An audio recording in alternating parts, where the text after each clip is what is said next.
Shack.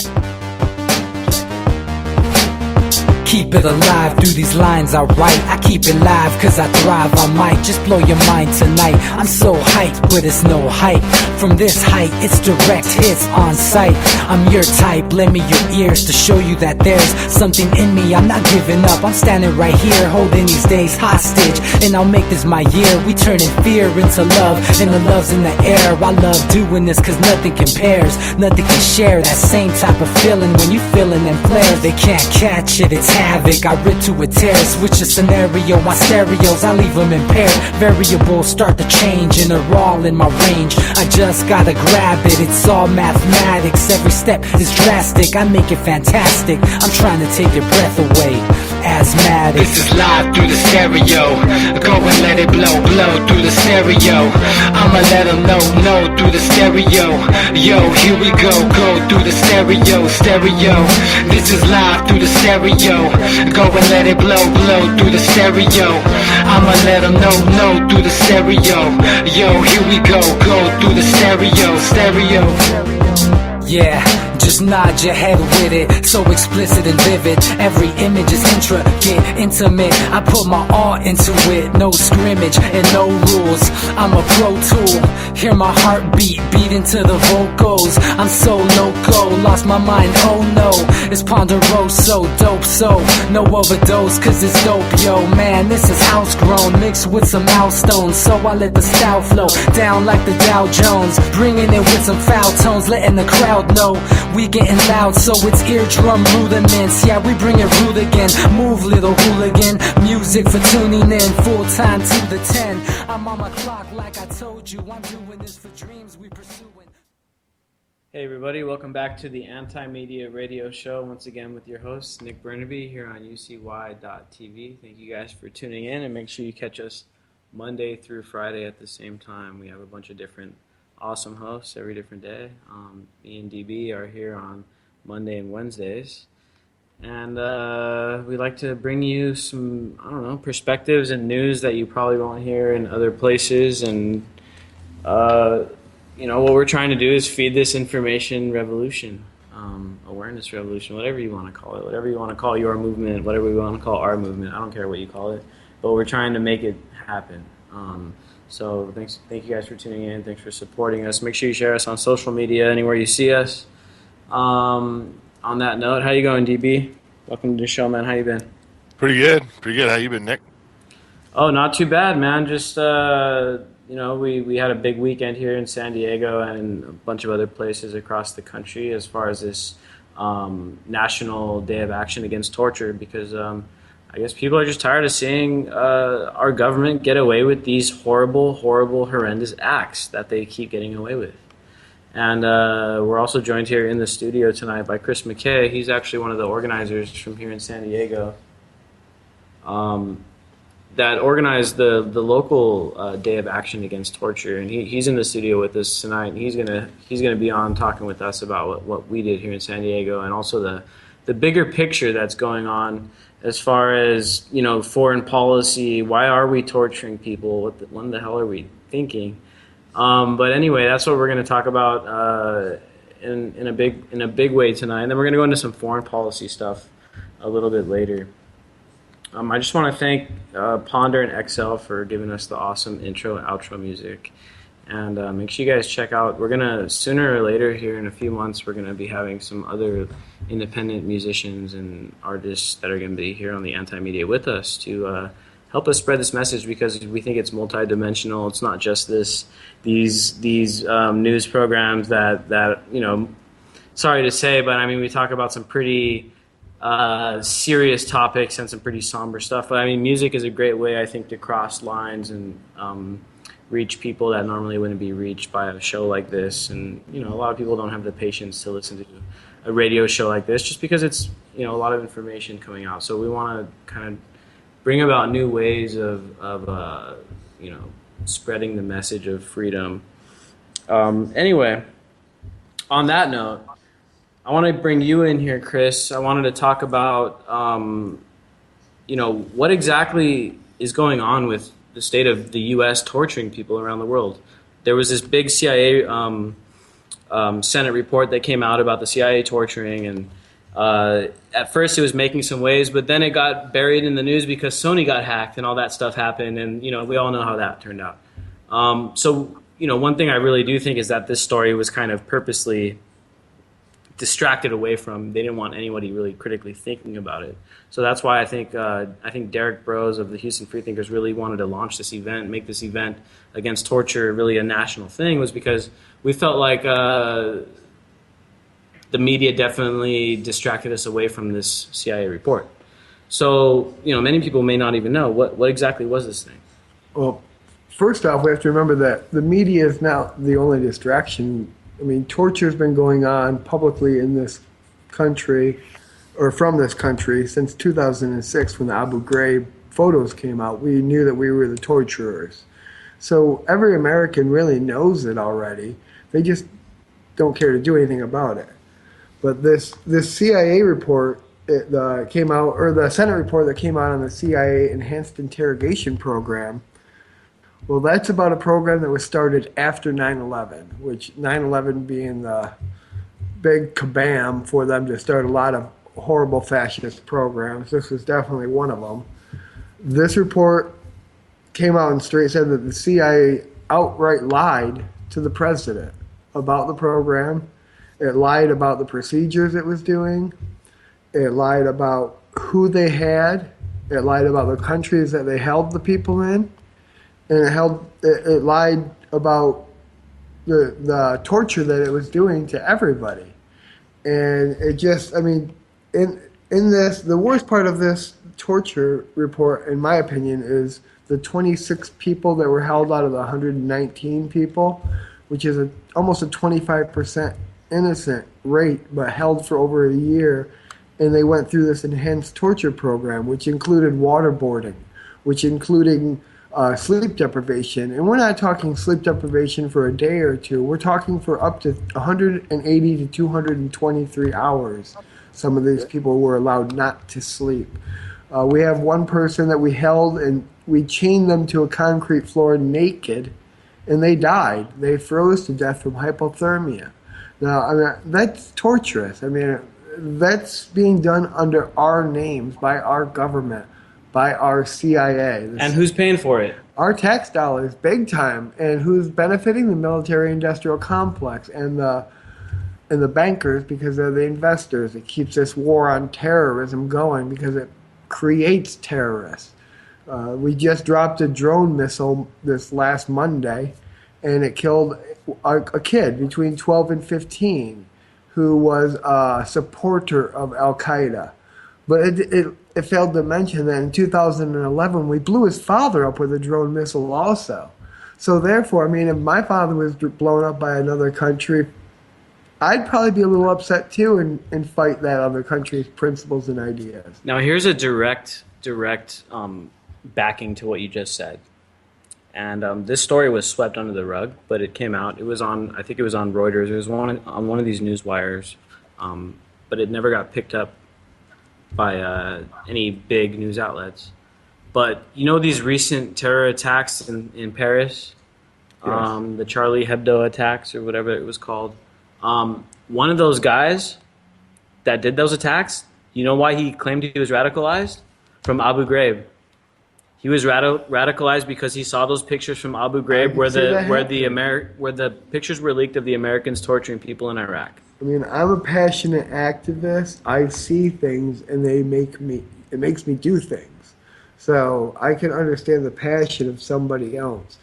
I mean, in this Senate report, they even came out and said, though, that the CIA interrogation practices failed to release any good, reliable information. It actually gave us false information or fabricated, made up stories which spent billions of dollars on problems that we don't even have, that we didn't have. Terrorist threats that were escalated because these people were being tortured. So they just said what they wanted. They thought that the torturer, which was us, our government, our military, wanted to hear. Yeah, exactly. One of our journalists at the Anti-Media, Justin King, he actually got an interview with one of these guys that is was a privately contracted torturer. And this gentleman that was interviewed by us, he also admitted the same thing, that physical torture, brutalizing people, waterboarding people, basically never produced valuable information. Well, this waterboarding that the Bush administration came up with and found illegal through their own people that they appointed into our Justice Department failed to actually even include a case in 1993 where a sheriff was arrested and convicted in federal court in Texas for waterboarding a prisoner. So this happened in 1993. We're not talking just about Japanese prisoners or Japanese soldiers that did this during World War II. We said waterboarding was illegal. Yeah, we condemned it back then. Yeah, and we also said it was illegal again in 1993 because anybody that wants to use, the Japanese soldiers, they did a lot more things than just waterboarding, so it wasn't just waterboarding. Okay, cool. That's fine. You want to argue that? In 1993, a federal judge convicted a sheriff for waterboarding a prisoner in a jail. So therefore, our own federal courts said that waterboarding is illegal. I mean, but they failed to actually include that in any of their reports or talking points about why waterboarding was legal and should not be illegal when they came up with the idea of doing it. Yeah, I mean, it's a total moral hypocrisy, and it's not a big surprise coming from the U.S. government. I mean, this is what they do. We've been doing torture realistically since we took over and won World War II. We became the torturers that Nazi Germany was. Well, yeah, one of the big reasons behind that is that we inherited all the brains behind the operation of Nazi Germany. And we saw the ability for the propaganda machine to work if you had the people mind controlled. Operation Paperclip, right? Yeah. Google it. We do have a few callers on the line, and forgive me if we weren't able to get to your call, guys. We're going to take some more calls in a little while once we get through a few of these other callers that we already have on the line. Our first caller was from 818 out of LA. Is that you, Manny? How's it going? Hey, what's up? Yeah, that's good. You're not putting the Latino life, huh? No. Hey, Manny, I'm glad you showed up at the protest here in San Diego. Manny joined us at the National Day Against Torture here in San Diego. Did you have anything to add to what Chris was just saying right now?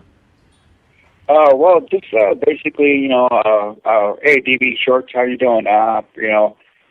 Just wanted basically saying that, what happened on Saturday, and it was nice to see you. And of course, I saw you're a ladies' man, so that's all good. But, basically, one of the things is, I'm very passionate about what I do and stuff like that. And just seeing, basically how, naive sometimes, and it's because of the propaganda that the United States, when I was a kid, we're listening to this, how perfect they are, and that all that stuff happens in other countries except the United States. So I didn't know any better. I'm from Acapulco, blah, blah, blah, right? Well, the first time I've ever encountered torturing, to be honest with you, was by the police department because, when they arrested me as an activist, they put, what do they call that in English? We call it tehuacan in Spanish. It's like Alka-Seltzer, but it's that water that, they put up your nose, and it just kind of, completely, it's, I'm talking about that water, carbonated water up your nose and stuff like that. And by Mexican cops and stuff like that, they use it all the time, But one of the things that I started educating myself on the CIA and basically the skeletons that the United States has on torture was from my friends in Guatemala. Because if there's any country that I know that does not like the CIA, is Guatemala. So that's what I wanted to say. Yeah, I agree. And with the propaganda that you're talking about, when we did the action on Saturday and we were doing the waterboarding of Dick Cheney and Obama, I found it really sickening when we had a gentleman that was pro-torture, and he had his child come up and do the waterboarding of Dick Cheney, and he was really proud that his child was waterboarding somebody. And that's the propaganda that we're fighting against from this mass media, from corporate America, from all that, pushing this down our throat, this us against them attitude. It's everybody is together in this world. Exactly, Chris. And that lady that was so naive that torturing is happening everywhere else except the United States. I mean, that's naive, Totally naive, yeah. Yeah, the one that said, "Oh, we stopped doing that." It's like we stopped doing it. We've been doing it since the '40s. Why did we stop doing it all of a sudden? You believe them? Why would you believe a lying organization like the CIA? I mean, they've done nothing but lied to us. They got us into an illegal war, even. I mean, we're in Iraq, we're in Afghanistan because of weapons of mass destruction that we knew where they were. A direct quote was from Dick Cheney or Rumsfeld. One of the two said, "We know exactly where they are. They're north, south, east, and west of Baghdad." They were surrounding Baghdad. They knew exactly where they were, but they never found any. That was the CIA intelligent back then. They're not intelligent. They're morons. It's totally backwards, the CIA. They come up with nothing but lies to keep this military-industrial complex going on every level, from the war on drugs to the war on terrorism. The CIA is the mastermind behind the propaganda that keeps it going through lies and manipulation. No truth. Exactly. One of the other things I want to say how hypocrite the United States is, and that's a very, I like to say bottom line, is with my Cuban friends and stuff like that. We have never embargoed a small little country like Cuba. The only country we've ever embargoed, and basically we have no relationship with Cuba, but yet we're over there torching people in their land at Guantanamo Bay, Cuba. Come on, what's wrong with that picture? Yeah, it's like, Cuba are bad guys. We don't want to deal with them. Yet we have a little base on Cuba where we torture people. It's insane. I mean, it's insane. And Obama was supposed to close Guantanamo. What the hell happened to that? Well, and Obama, and that's one of the points I did want to make too before we go on, is that Obama is just as guilty as Bush, man. I mean, he hasn't done anything to stop all this stuff. He's said a few things that he was going to roll back the torture programs and stuff, but the truth is that the stuff is still going on. And I mean, it's our job to put a stop to it. I wanted to let DB just reply to Chris if you wanted to real quickly before we move on to the next caller. If not, we can move on. What was the original question? We went on a tangent for a while. Big tangent. Yeah, we were just talking about this torture going on overseas, man. What do you think about it all going on? Well, I mean, just imagine, dude, that they pioneer it there, then they move it over to Gaza, and now we have camps set up all over here. So dissidents are dissidents anywhere you look. So we do have our producer in the house, Jaime Lopez, is here with us. And if anybody has any questions that they want to ask any of the callers or anybody if they have a question for us, feel free to drop it in the chat too. If you don't want to call in, I mean, you don't have to call in. Feel free to drop it in the chat. We are keeping an eye on that. And if you have any questions. If not, if you do want to call, the lines are open now. We'll take a few callers, 718-717-8296. That's our number here for the Anti-Media Radio. We do have another caller on the line, though. Sorry, what was that? I just wanted to say to the Mocha brothers, saludos, Jaime Lopez. He says, what's up? Yeah, basically, that's what it is. We have another caller on the line from San Diego. It looks like 760 area code. How's it going? You're on the Anti-Media Radio. What do you want to talk about?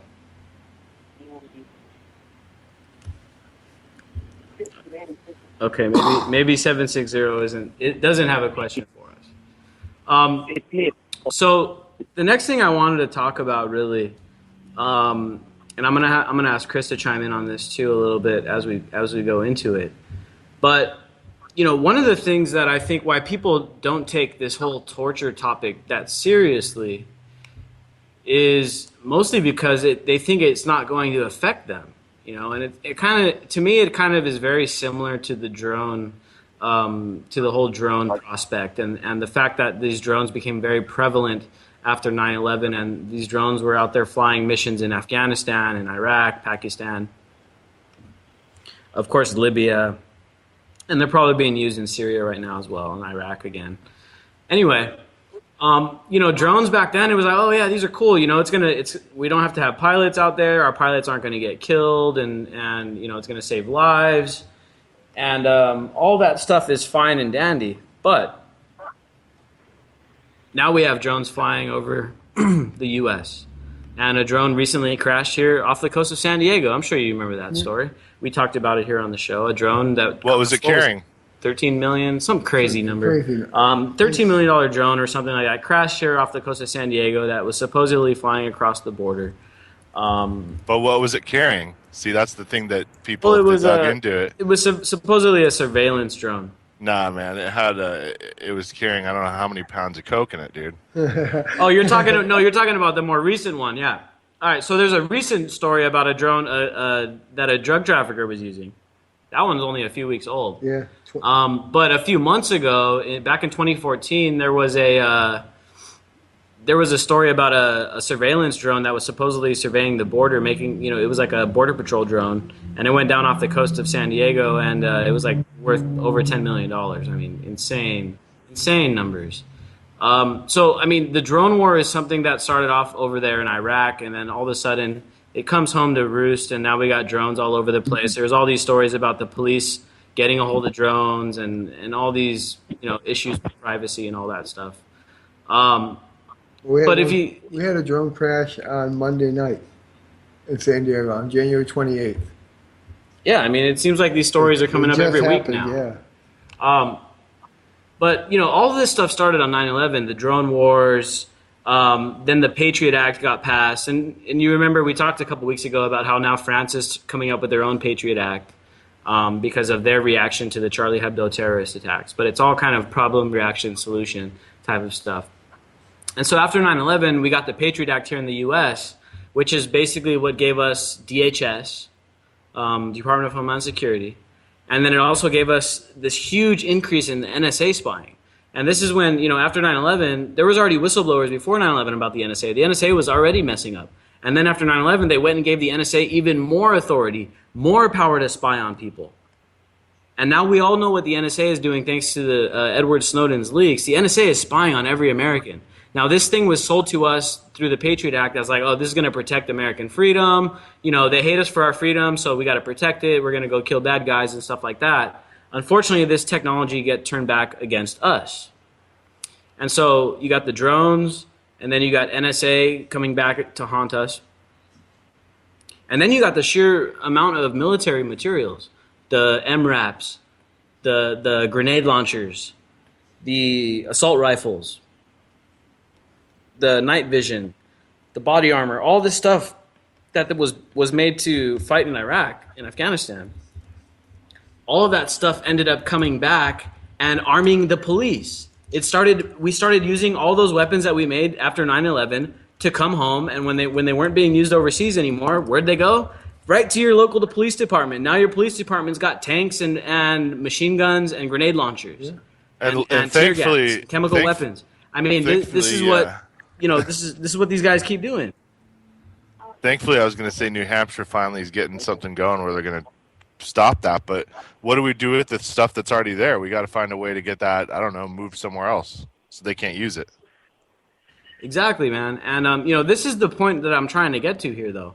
With all of this, if you look back at history, the last 20 years, the last 15 years, and what's gone on,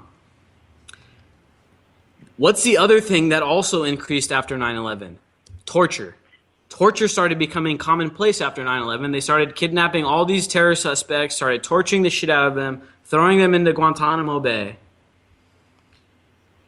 But the thing that really scares me, and this is the point I made in my speech that I gave at the event here in San Diego on Saturday, is that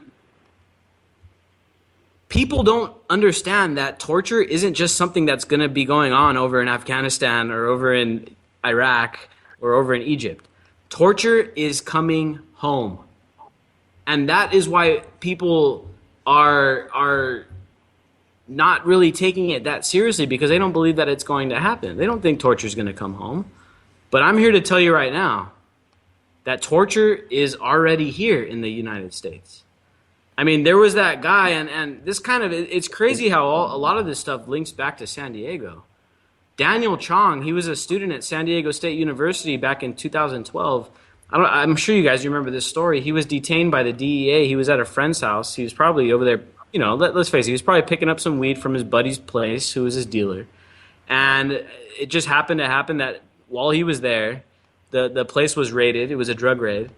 And he was detained, and he was thrown in the jail cell by the DEA. And he didn't see another human being. He didn't get fed. He didn't get anything to drink for 5 days. And now, there was the huge story because now he's suing. He's trying to sue the authorities. I don't know which authorities he's trying to sue. I don't know if it's the DEA or whatever. He's suing somebody because of what happened. And then a story that we covered on the anti-media back in October of 2012 from Nebraska, where these juvenile inmates were getting basically tortured by the correctional officers using what they called a rap system. They're basically duct taping people's faces up and putting them in straitjackets and humiliating them. I mean, they're torturing children in juvenile facilities in the United States. And before we get into these callers, we have a few callers on the line too. Maybe you guys can hold your questions until we talk to Chris, because Chris has been through this system, and he's gone to prison, and he's dealt with some of the torture tactics that are being done to the millions and millions of prisoners that are in the U.S. right now. Because let's not forget that the U.S. has the biggest prison population in the entire world, and almost everybody in prison is putting up with some kind of torture. And Chris is going to be able to elaborate on what's going on right now here domestically, what you've actually been through with torture that's going on right now inside the United States. Well, here in San Diego, we have a building. It's called MCC. It's a federal prison. I was housed there for 30 days, and then I was transferred through a couple counties, and I ended up at Terminal Island. When you're in prison, the guards there, the COs, I mean, they're not even human.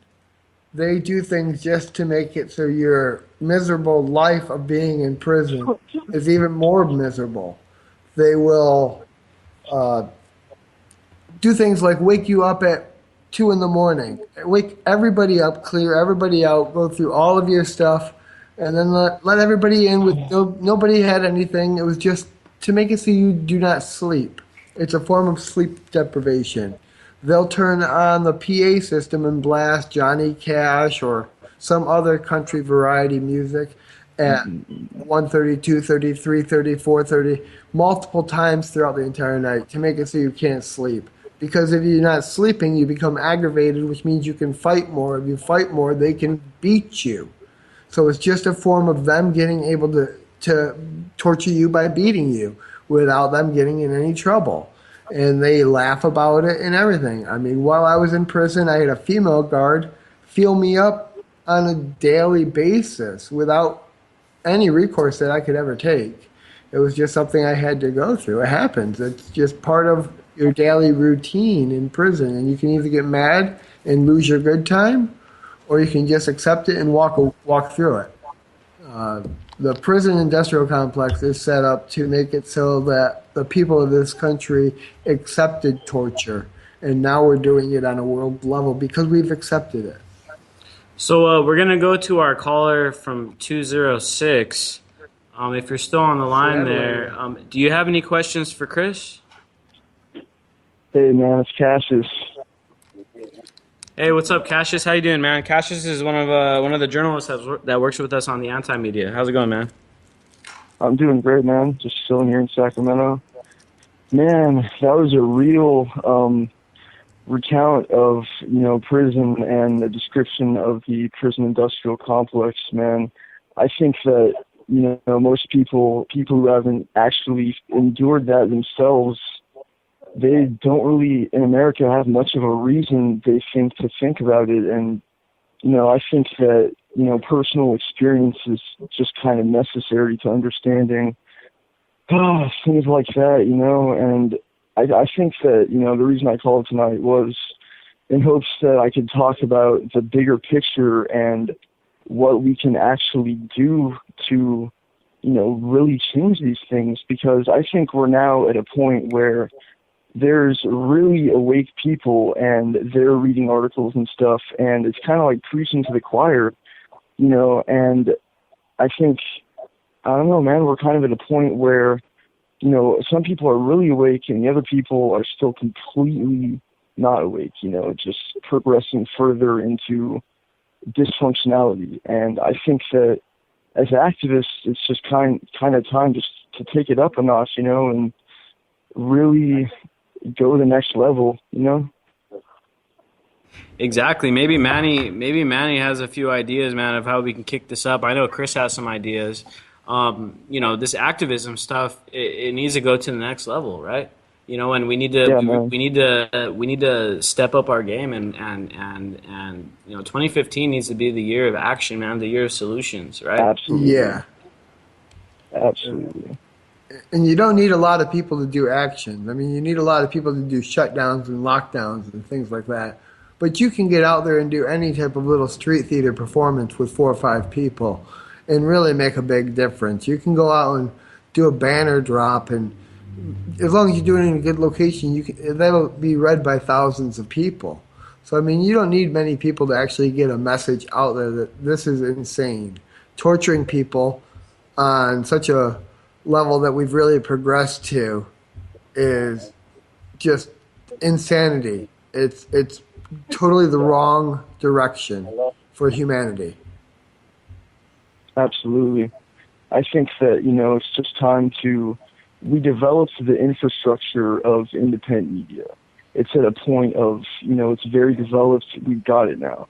I think the next step after all these people are awake is to, you know, in 2015, really take it up a notch and do everything we can to not only wake people up to these things, but actually change them. It's time to, you know, just really take it up a notch and take action in the most precise and strategic ways to, you know, do what we can to make things better, you know.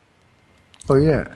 I think one of the keys to me, man, is to create. You know, create stuff, create Exactly. alternatives, man. Creating alternatives is the way to go, I think, because That's to absolutely me, I don't, right, man. I don't really like calling myself an anarchist or anything like that. But to me, I'm really more about building, you know, agorism, building stuff that will make Yes. the old stuff obsolete, you know, and overgrowing the entire system. Welcome to That's what we need to do anarchism. in 2015, man. We got to build, and it's one thing to talk, and we got to keep talking about these issues and criticizing them and critiquing them and stuff like that.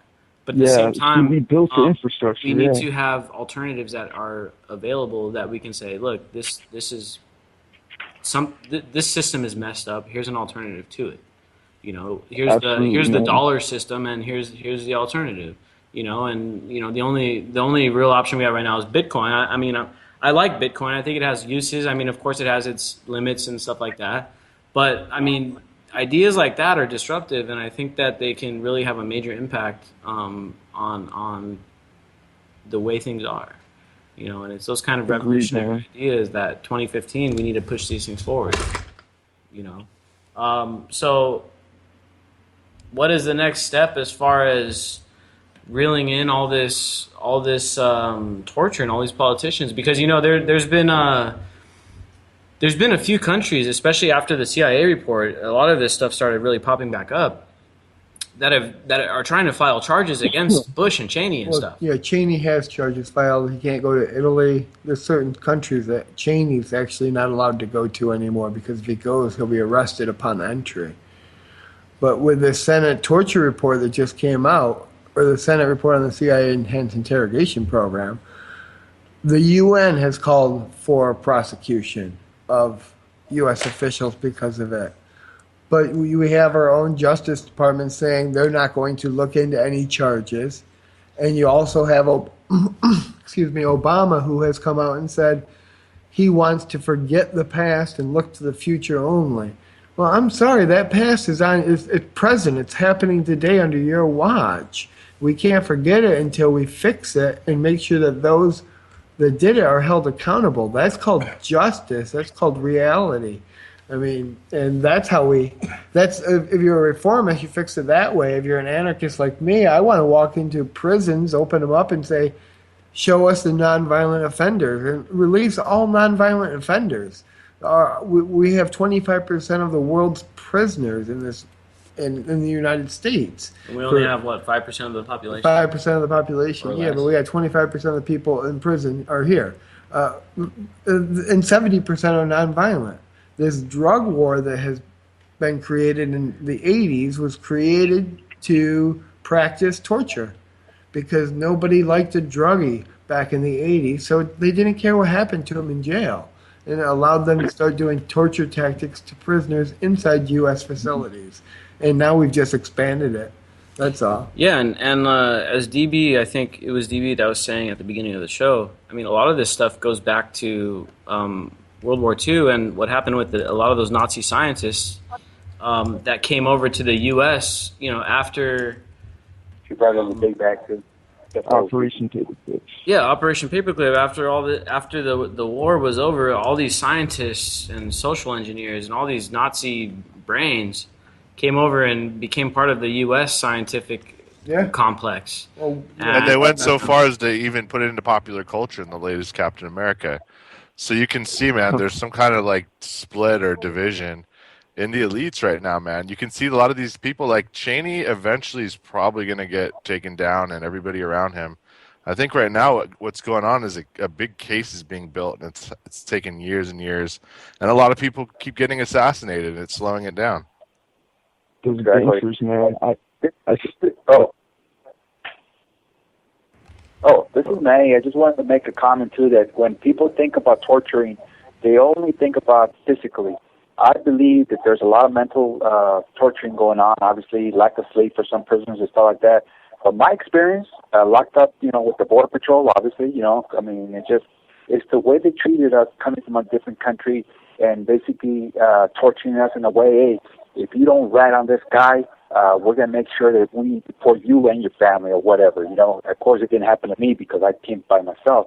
But I was watching other people's stories and, oh, my God, this woman had to tell them something or they would deport the whole family. I mean, that's torturing too. Mentally torturing is one of the worst things I've seen other than physical torture,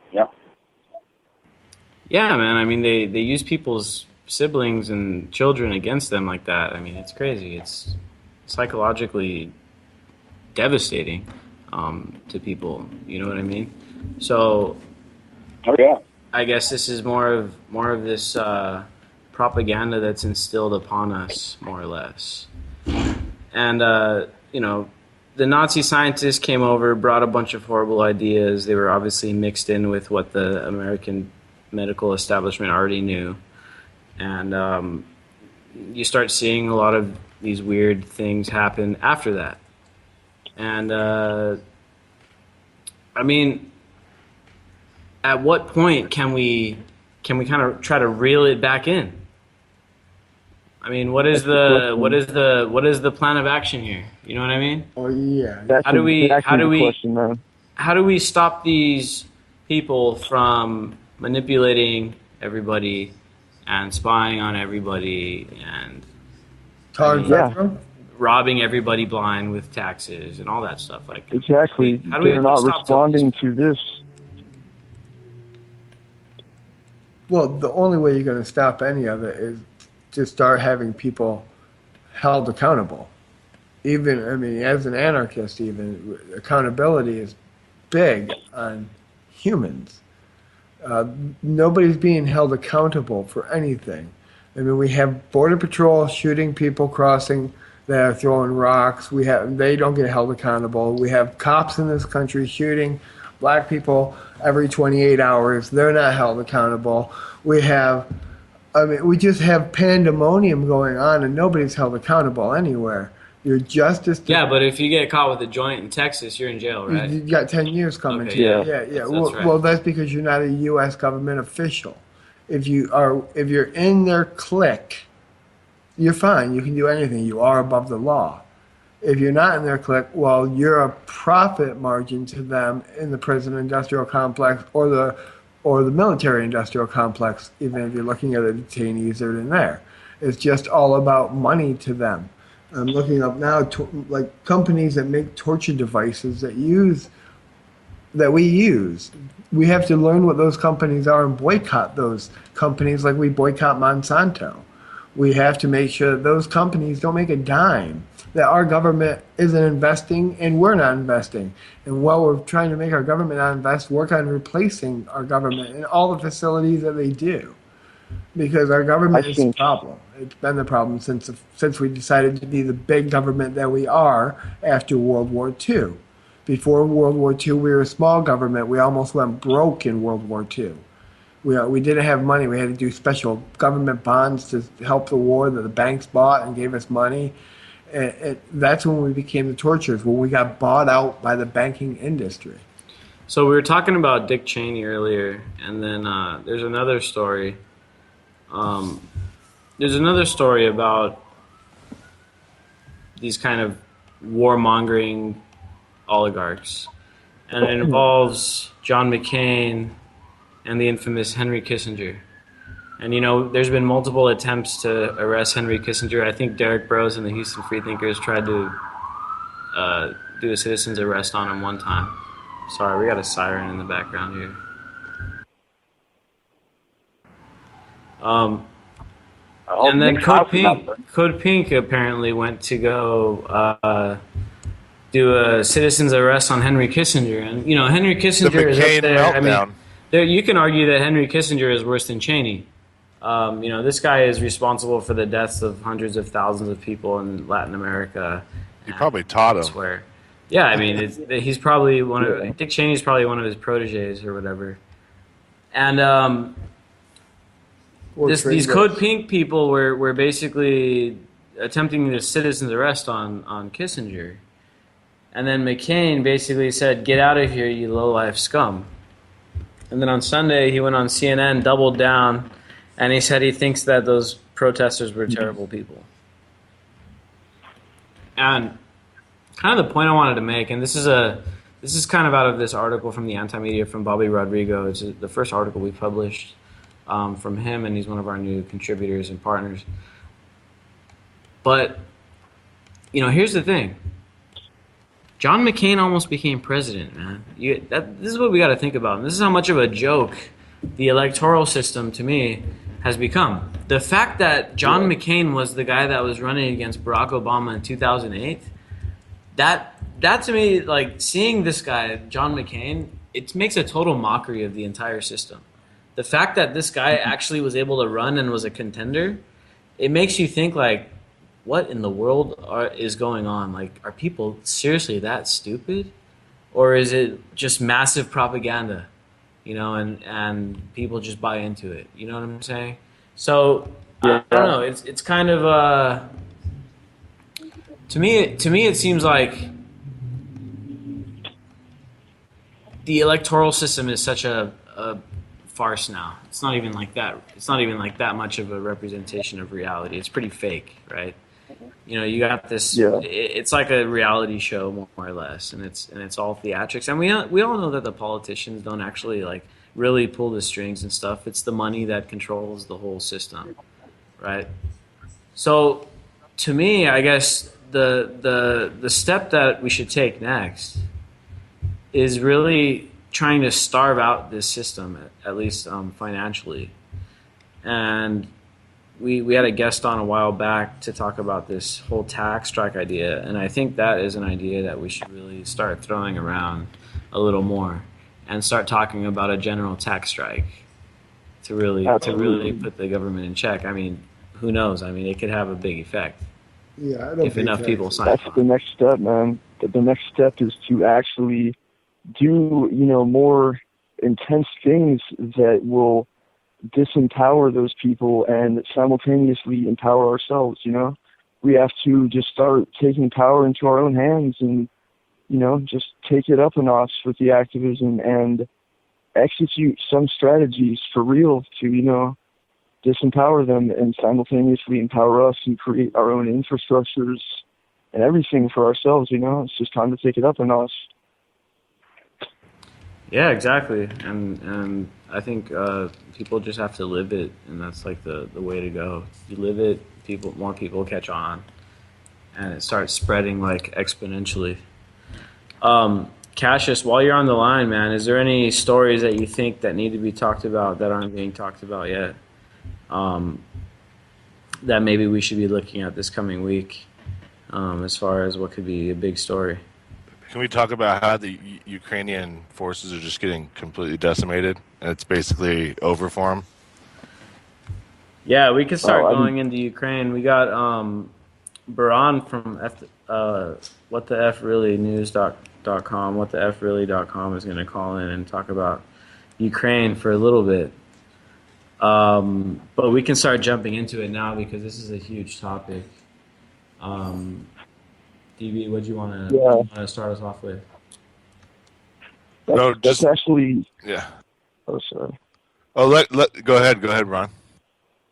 That's actually a topic that I haven't been keeping up with that much because, as all other things, it seems to just keep accelerating. You know, every mission that they're pursuing with war just keeps continuing, and you know, it just keeps going on and on. I guess the big thing that really stuck out to me was there's a lot of division within the ranks now because these poor infantrymen out there are just getting completely hammered by grad missiles. I mean, just they're taking 50% casualty rates in one day. So you're talking about entire divisions of guys just getting blown apart pretty much.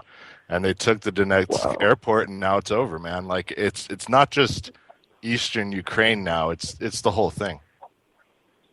Wow, that's incredible. I didn't know that was, you know, the mortality rate. But overall, lately, I've just been thinking about how to, you know, step up our activism a notch and continue reporting on everything that's happening while actually taking, you know, more effort to solve these problems. You know, we woke people up to all this, and now we're at some kind of critical mass. We're at some kind of turning point. And, you know, it's just time to take it up a notch and put more effort into trying to change society for the better. Yeah, man, exactly. And you know, this is the funny thing is that these oligarchs are like trying to sell us this same message in Ukraine, right? So like what they're trying to basically, because Obama was talking about Ukraine on CNN, and he was saying that you know, that the U.S. helped transition power in Ukraine. So he basically, I don't know if he just let it slip or if he was planning on saying that, but he said it. And it's something that we've all pretty much known. If you go back to the Victoria Nuland tape, and it was basically leaked by Russian spy services. It was a tape of Victoria Nuland talking about regime change in Ukraine and stuff like that. And they handpicked the guy who is now the prime minister. So it's stuff that we already pretty much knew, but you know, these are the like slips that these guys are making right now. And the next step is, and the story that was pretty big today, is that now they're very much so pondering giving lethal aid to the Ukrainian government. I mean, if you think about what we were giving them, it was like cash and a bunch of you know, we were giving them a bunch of things that they could use to help them in their war effort, but it wasn't supposedly lethal aid. But now they're really talking about giving them, you know, weapons, tanks, you know, presumably, and things like that. So this is a big escalation in this conflict. And looking back at it, with thinking about the fact that Victoria Nuland was caught taped, you know, calling for the regime change before it even happened, and the fact that the U.S. like backed it like all the way. It was totally the State Department revolution and stuff like that. That to me it kind of shows that the U.S. once again is on the wrong side of these battles. You know, we're over there trying to overthrow governments that aren't naturally trying to be overthrown.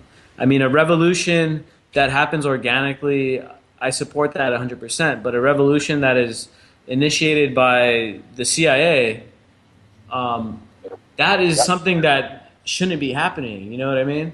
And that's exactly this scenario that's playing out in Ukraine. I mean, a lot of it is done by NATO backing, and a lot of it is done by U.S. backing, and the tapes are there to prove it. I mean, the official talking points, of course, are different. We're over there trying to protect democracy and freedom of speech, supposedly, while at the same time jailing and imprisoning our own whistleblowers and stuff. I mean, that's why this moral consistency is so important. And I think, Cassius, you actually wrote a great article on that a while back, man, about this moral consistency, and that's what we need. And what we have right now in the government is moral inconsistency. You know, we have a bunch of people saying, "Do as I say, not as I do," and you know that's a huge problem. But I think we're finally joined on the line with Baran. Are you there, man? How's it going? Yes, I'm here. Can you hear me? Yep. So we're on the line with Baran from whatthefreally.com, and we're bringing you on tonight to talk a little bit about Ukraine. And we started a little bit going into it, but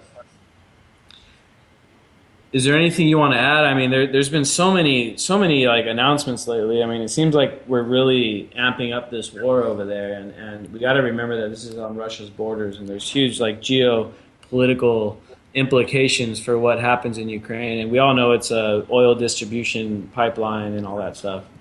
I mean, what do we need to know about Ukraine right now?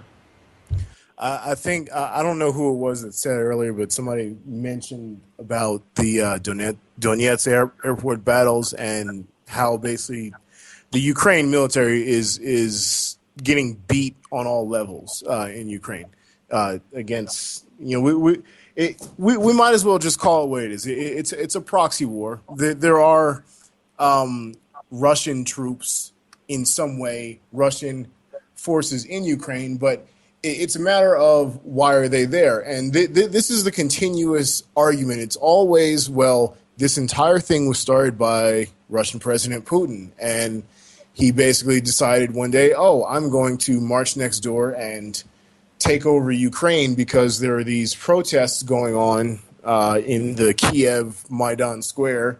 And we're just going to go and squash it. But, the story goes back really to the end of the Cold War and to the breakup of the Soviet Union. The entire thing has been it's been to subvert Ukraine and turn it into basically an Eastern European state. And given that it's right on the borderline with Russia, you see what we're coming to today with the battle of they're debating the NATO missile shield in Europe, which is basically missiles right on the Russian border, pointing in that direction, under the guise of stopping nuclear strikes and terrorism and things like that. So, if you're looking at this in any kind of neutral way, it would be similar to if Russia or China wanted to put missiles on the Mexico-U.S. border. Whatever U.S. administration would have a problem with it. Or Cuba. Right. So something to that effect is really it's a consistent misrepresentation of what's happening there. Now, if you get back to current events, like I said, the Donetsk airport battle. Donetsk airport is basically one of the major eastern hubs closer to the Russian border. And what's happened is that this airport has literally changed hands about a dozen times between separatists and Ukraine army, and they've been camped out there for 8-9 months. It literally looks like, if you think of the most epic Call of Duty battle possible, that's what you're going to imagine. And if you go back and look at this footage, the entire airport is destroyed. The terminals, the hangars, the radar equipment, the runways. It's a burnt out shell, and it's been that way for a few months now, but they've been fighting over it. Not only is it an important strategic position, but basically it's become a symbol of the entire fight. And now they've pushed them further out. But there's a map that I posted in that article last week on 21 Things You Need to Know About Ukraine. There's a map in there that shows the entire eastern chunk is basically now under separatist control. And there's a battle going on right now that's been kind of raging for the last week, which is going to complete a big link.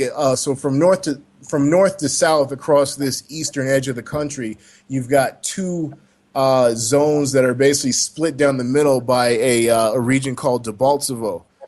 But I'm not even really sure if I'm pronouncing that right. But if you go and look at this region, it's basically, like I said, in the middle of these northern and southern fronts, and that's what they're fighting now, and they're about to push Ukraine out of there. So basically, you've got Crimea to the southwest, a little directly south, you've got Donetsk and Lugansk and places like that. And then you have this region that they're fighting over now, and then to the north of that, there are more areas under rebel control. So it's basically about to go to an escalation point, and Washington knows this. They've been watching it bubble for the last 60 days to this point.